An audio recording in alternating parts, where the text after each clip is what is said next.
오늘 우리에게 주시는 하나님의 말씀은 이사야서 34장의 말씀입니다.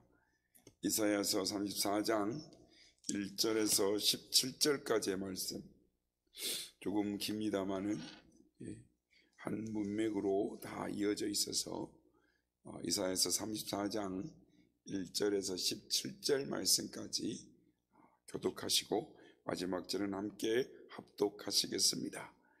열국이여 너희는 나와 들을지어다. 민족들이여 귀를 기울일지어다. 땅과 땅에 충만한 것, 세계와 세계에서 나는 모든 것들이여 들을지어다. 대저 여호와께서 열방을 향하여 진노하시며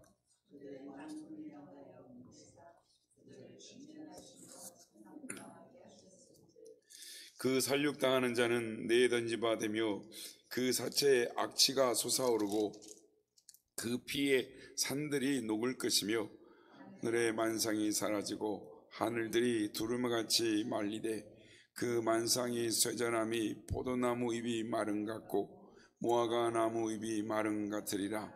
여호와의 칼이 하늘에서 족하게 마셨은즉 보라, 이것이 에돔 위에 내리며 진멸하기로 한 백성 위에 내려 그를 심판할 것이라.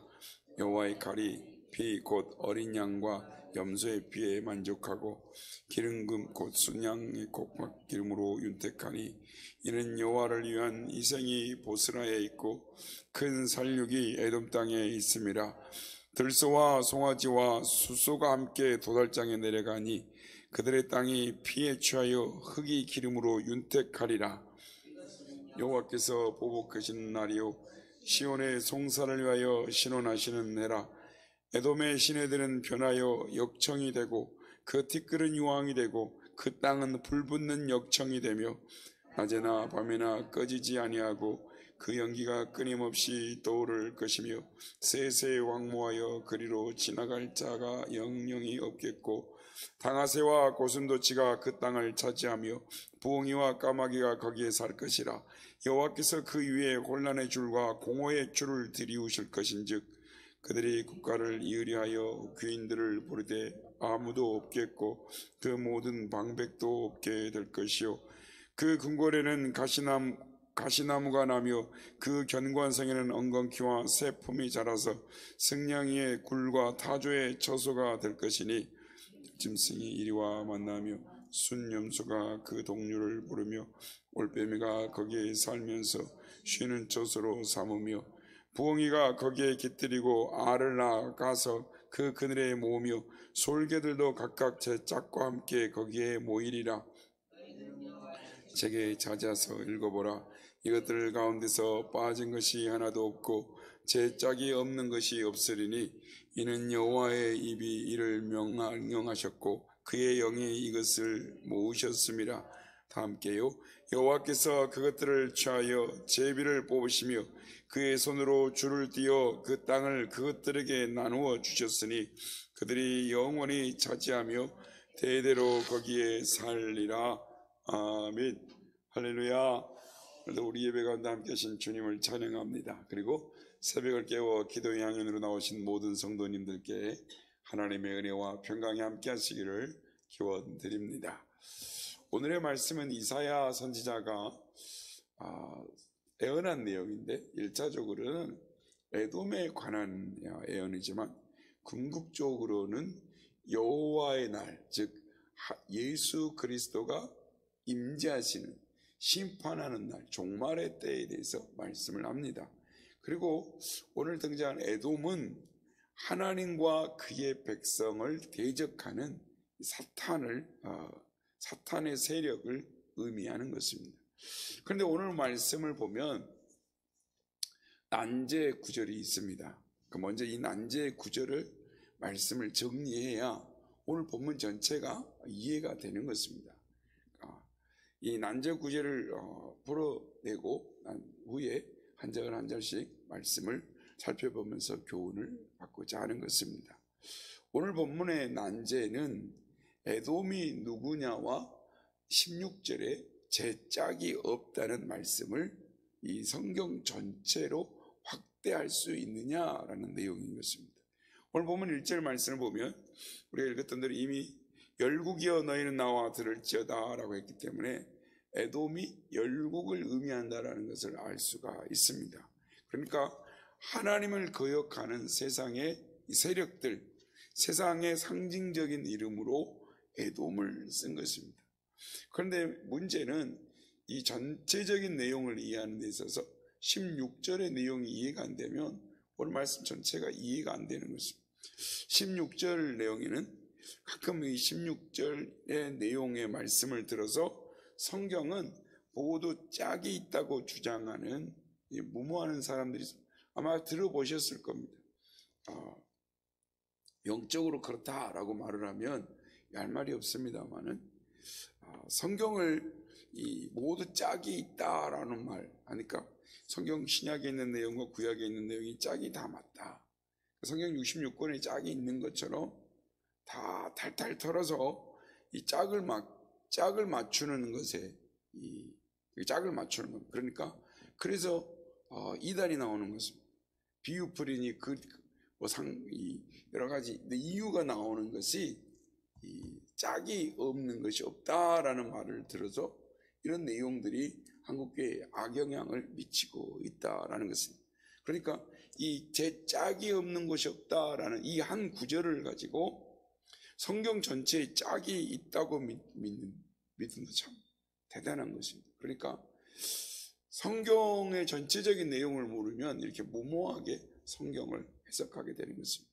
문제는 여기서 말씀하는 즉 여호와의 책, 그러니까 여호와의 책이 무엇을 의미하느냐라는 것입니다. 여기서 여호와의 책이 뭐냐라는 것이 중요한데 여기는 모세 율법 또는 이사야 선지자가 그러니까 이사야 선지자 때까지 수집된 즉 모세의 오경이나 선지서, 시가서 등을 의미한다라고 할 수 있습니다. 그러나 일반적으로는 이사야 선지자가 자신이 예언한 것을 가리킨다라고 보는 것입니다. 그래서 오늘 본문에 34장 5절에서 17절까지의 내용을 가리킨다라고 볼 수가 있습니다. 그러니까 앞서 예언한 내용들, 그 전의 내용들을 찾아서 한번 읽어봐라 이런 내용이에요. 그러니까 이것들이 하나도 빠진 것이 없고 제 짝이 없는 것이 없으리니라고 했을 때 이것들은 이 각종 새와 이 짐승들 즉 에돔 땅에 거하게 하겠다라고 하는 선지자의 예언을 가리키는 것입니다.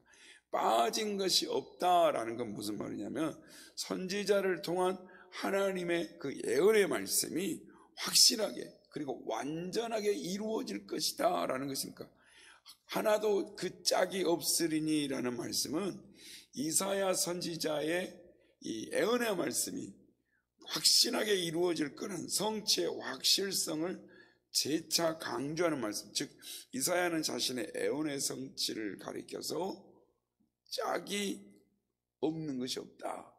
자기가 말한 내용들이 다 맞게 될 것이다 라는 이야기를 합니다.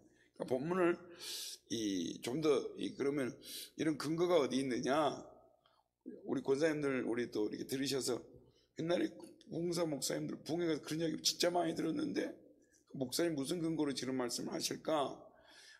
이 본문을 잘 이해하려면 성경 여러 가지 역본을 이렇게 살펴보면 금방 나옵니다. 세번역 성경으로 여러분은 13절을 눈을 보십시오. 저는 세번역 성경을 읽어갈 테니까 그러면 이 내용이 세번역에는 이렇게 번역이 되어서 해석이 되어졌구나. 그럼 제가 13절부터 읽어보겠습니다. 궁궐이 있던 곳마다 가시나무가 돋아나고 그 요새는 쐐기풀과 엉겅퀴만 무성할 것이다. 그곳은 승냥이 떼의 굴이 되고 타조들의 집이 될 것이다. 거기에서는 들짐승들이 이리떼와 만나고 순염소가 소리를 내어 서로를 찾을 것이다. 밤 짐승이 거기에서 머물러 쉴 곳을 찾을 것이다. 부엉이가 집을 만들어 거기에 깃들고 그 알을 낳아 까서 제 몸으로 그늘을 만들어 덮을 것이다.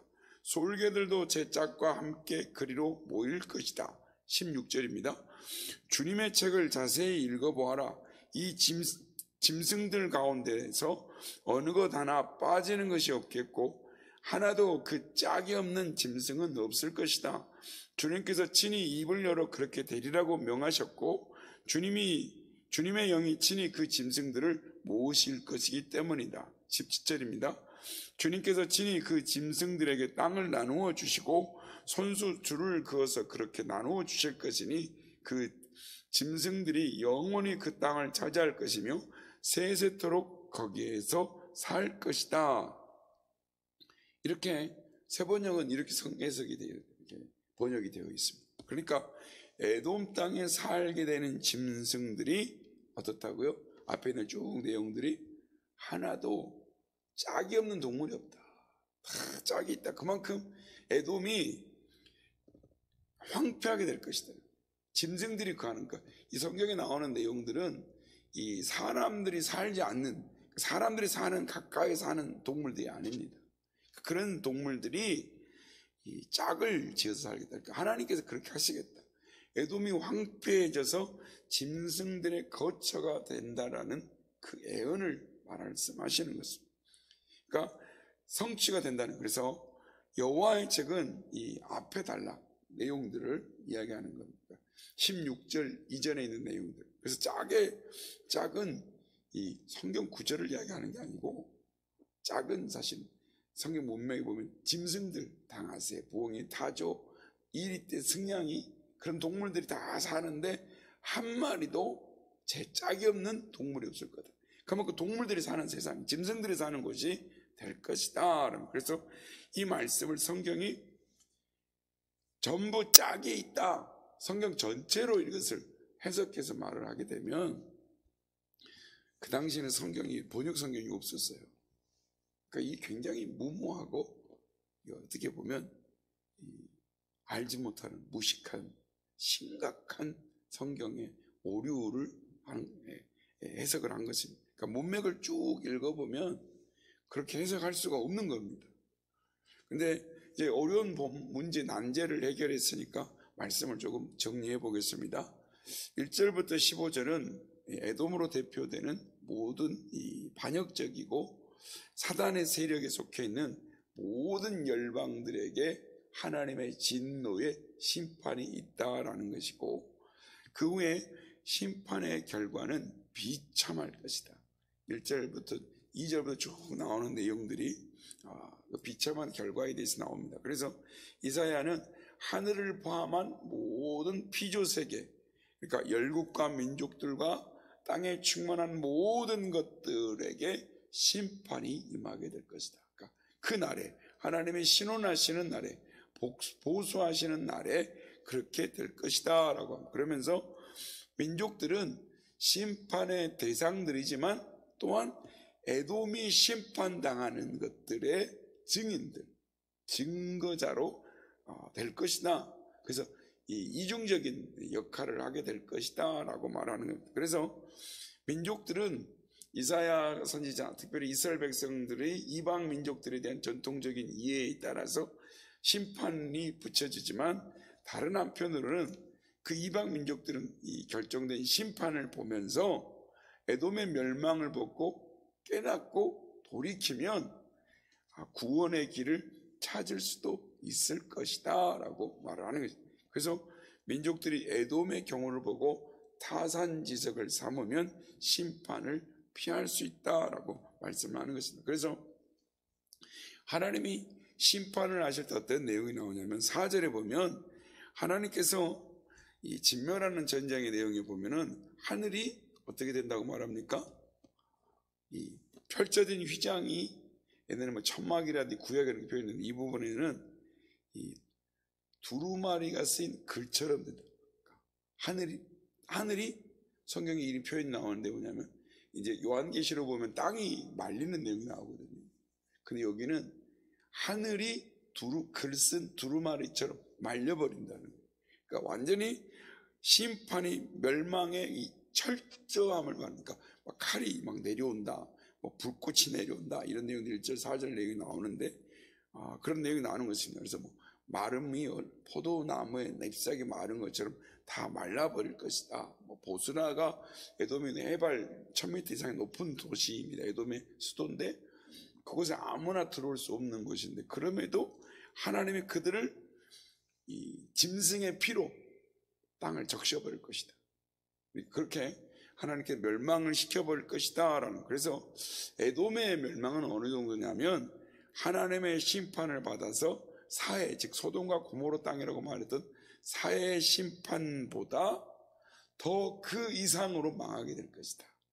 그래서 9절에 보면 에돔의 강들은 역청으로 변하고 그 땅의 티끌은 유황으로 변하고 그 땅은 불타는 역청으로 변할 것이다. 그래서 하나님의 심판이 떨어진 땅에는 더 이상 생물들이 살 수 없는 그런 곳이 되고 말 것이다. 그러니까 에돔은 완전히 파괴되어 가지고 앞으로는 그 땅을 지나가는 사람들은 영원히 없게 될 것이다 라고 이사야 선지자가 이 말을 하는 것입니다.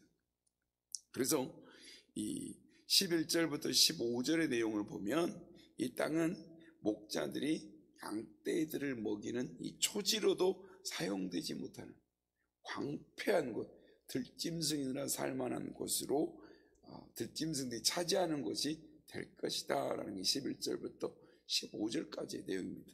그래서 우리는 이런 내용들을 이 문맥상에서 보면은 짐승들의 거처가 된 이 에돔 땅, 그러니까 에돔 땅에 짝이 있다라고 표현되는 내용에 주의해서 봐야 돼요. 그러니까 황무지 사는 당하세, 고슴도치, 부엉이, 까마귀가 에돔 땅의 실거주자가 되고 주인이 될 것이다 라는. 그래서 11절에 보면은 여호와께서 에돔 땅 위에 혼란의 줄과 공허의 줄을 들이우신다 라는. 그러니까 혼란의 줄, 공허의 줄이나 줄은 이 건축할 때 쓰는 도구들인데요, 이 성경에는 주 또는 줄 이럴 때는 이 하나님의 심판을, 파괴적인 심판할 때 줄을 데려온다, 이렇게 목줄을 서기관이 튕긴다, 이런 내용들이 하나님의 심판을 의미합니다. 그래서 제어줄로 준 민족들에게 줄로 재어주는 것에 여호와께서 황폐해진 에돔의 땅을 혼란의 줄로 재어서 들짐승들에게 나눠주겠다. 그러니까 이게 혼란의 줄이 뭐냐면 창세기에는 혼란과 공허가, 이게 단어가 똑같이 되어 있는데 에돔 땅은 이 창조 이전의 혼란과 무질서의 상태가 될 것이다. 그렇게 빠진데, 그렇게 상태 빠지게 될 것이다. 그래서 12절에 보면 멸망에서 귀인들이 일부 살아남을지라도 더 이상 왕국을 선포하지 못하며 방백들도 모두 없어진다.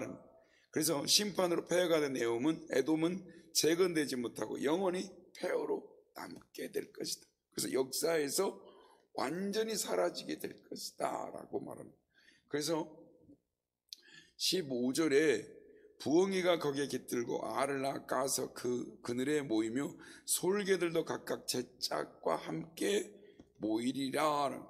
그래서 16절에 보면 아무도 짝이 없는 짐승이 없게 된다라는 말씀과 연결이 되는 것입니다. 그래서 한 가지 분명한 것은 16절에서 17절이 에돔으로 상징되는 열국에 대한 심판의 결론이다. 그러니까 하나님께서 이것들을 모으셨다, 짐승들을 모으셨다라고 할 때 에돔에 새롭게 거주민이 된 이 짐승들이 이것들을 모았다 할 때 짐승들을 의미하는. 그래서 하나님께서 이들에게 주시기 위해서 혼란의 줄과 공허의 줄을 드리우셨다라고 말씀을 이사야 선지자가 계속하는. 그래서 17절을 말씀을 보면 이 결론이지 않습니까? 이 17절이 어디로 연결되냐면 11절 말씀에서 연결이 됩니다. 그러니까 새로운 거주민들인 짐승들을 분명히 하게 이야기하는 것입니다. 그래서 그들이 영원히 차지하며 대대로 거기에 살게 될 것이다. 그래서 16절은 제짝과 함께 거기에 모이게 될 짐승들에 관한 말씀. 이 난제가 이걸 정확하게 알지 못하면 이사야 선지자가 말하는 우리에게 주시는 하나님의 말씀을 알지 못하게 되는 것입니다. 그래서 오늘 본문에는 이사야 선지자가 특별히 심판의 에온의 성취에 대해서 언급합니다. 그러니까 열국의 흥망성쇠가 자연적으로 이루어진 일이 아니라, 에돔이라는 나라가 이런 게 아니라 하나님의 적극적인 개입의 결과로 이렇게 망하게 됐다, 폐허가 됐다. 그러니까 여호와의 그날, 보수하시는 날, 심판의 날에 그렇게 되었다라는 것이죠. 그래서 이사야서 55장 11절에 보면 이사야 선지자가 이렇게 말씀합니다. 내 하나님 입에서 나가는 말이 헛되이 내게로 돌아오지 아니하고 나의 뜻을 이루며 나의 명하여 보낸 일에 형통하리라 라고. 그러니까 하나님의 말씀이 나가면 결코 돌아오지 않는다, 반드시 말씀대로 이루어진다라는 것을. 그래서 성도 여러분, 만상이 사라지고 열국이 사라지고 하늘이 두루마리 같이 말리는 날에, 심판의 날에, 그러니까 그것이 반드시 이루어지게 될 것인데, 우리는 그 심판의 날에 어떻게 주님을 맞이하게 될 것이냐라는 것입니다. 오늘 주님 말세가 됐는데도 불구하고 이 주님이 오실 거에 대해서, 다시 재림하실 거에 대해서 전혀 경각심이 없습니다. 그러니까 핵전쟁을 이야기하고, 세계가 지금 전쟁의 위기 속에 있고, 또한 모든 재난과 또한 자원의 궁핍이, 기근으로 죽어가는 사람들이 도처에 널려 있습니다. 이데올로기가 끝나면, 그러니까 이 공산주의와 자유진영이 끝나면 전쟁이 없을 거다 생각했는데, 이데올로기가 끝났는데 그때보다 전쟁은 더 많습니다, 지금.